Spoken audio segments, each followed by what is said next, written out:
So I spake, and the spirit of the son of Aeacus, fleet of foot, passed with great strides along the mead of the asphodel, rejoicing in that I had told him of his son's renown. But lo, other spirits of the dead that be departed stood sorrowing, and each one asked of those that were dear to them. The soul of Aias, son of Telamon, stood apart, being still angry for the victory wherein I prevailed against him, in the suit by the ships concerning the arms of Achilles, that his lady mother had set for a prize. And the sons of the Trojans made award, and Pallas Athena would that I never prevailed and won such a prize. So goodly a head hath the earth closed over, for the sake of those arms, and even over Aias, who in beauty and feats of war was of a mould above all the other Danaans, next to the son of noble Peleus. To him then I spake softly, saying, Aias, son of noble Telamon, so art thou even in death to forget thy wrath against me, by reason of those arms accursed, which the gods set to be the bane of the Argives. What a tower of strength fell in thy fall, and we Achaeans cease not to sorrow for thee, even as for the life of Achilles, son of Peleus. Nay, there is none other to blame but Zeus, who hath borne wondrous hate to the army of the Danaan spearsmen, and laid on thee thy doom. Nay, come hither, my lord, that thou mayest hear my word and my speech. Master thy wrath and thy proud spirit. So I spake, but he answered me not a word, and passed to Erebus after the other spirits of the dead that be departed. Even then, despite his anger, would he have spoken to me or I to him? But my heart within me was minded to see the spirits of those others that were departed.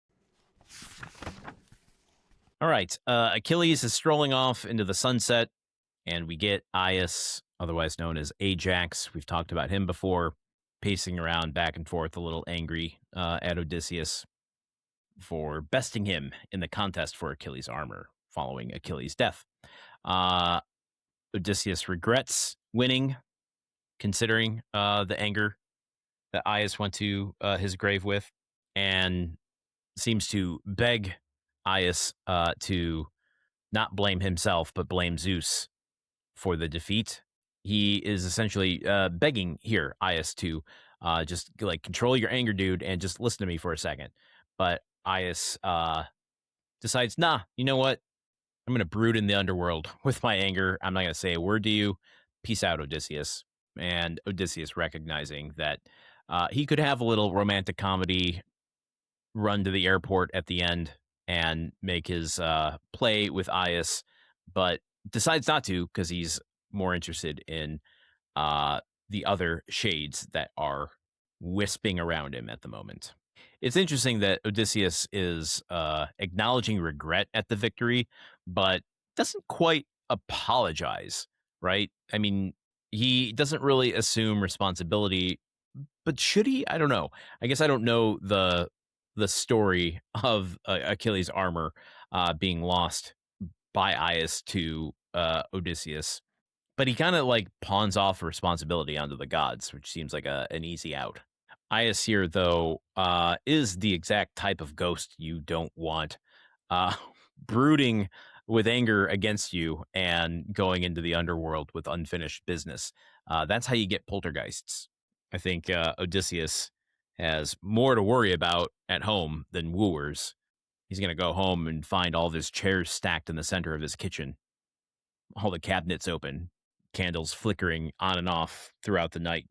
And he can shake his fists in the air and say, Aias? I will say, though, at this transpiring of the Aias part, I've kind of lost the thread over what power the blood gives and what it doesn't, what shades inherently have versus what they gain in terms of sight, identity, memory. Aias seems to recognize Odysseus and still be pissed at him. So I don't fully know what the blood is offering the shades in terms of speech. You know, we talked a little bit before about whether or not the blood gives them the ability to tap into their memories as a living person, but clearly that's not the case here. And it wasn't the case with Tiresias and Elpenor, who recognized Odysseus. Like, it's a little all over the place.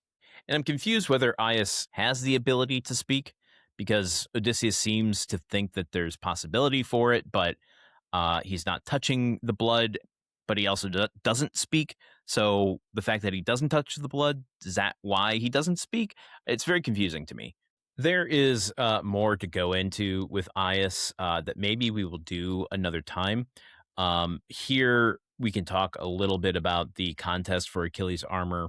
As I said, I'm not too familiar with that story, but Sophocles actually has a play written much, much later that further develops Aias's death or leading to his death, because some traditions kind of lead Aias to end his own life after losing this contest for Achilles' armor, where Sophocles really develops this sort of madness and humiliation before taking his own life into, a Greek tragedy.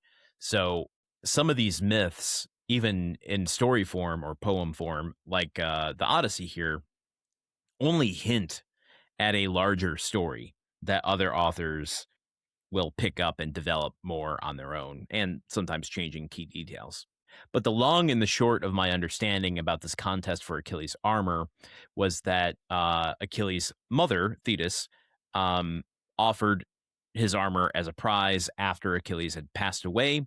And essentially, this was like being publicly recognized as Achilles' successor, because the equipment crafted by Hephaestus was far more valuable than any spoils or typical equipment. And if you could wield those, you could wield the equipment of a god. And that ended up being Odysseus, not Aias.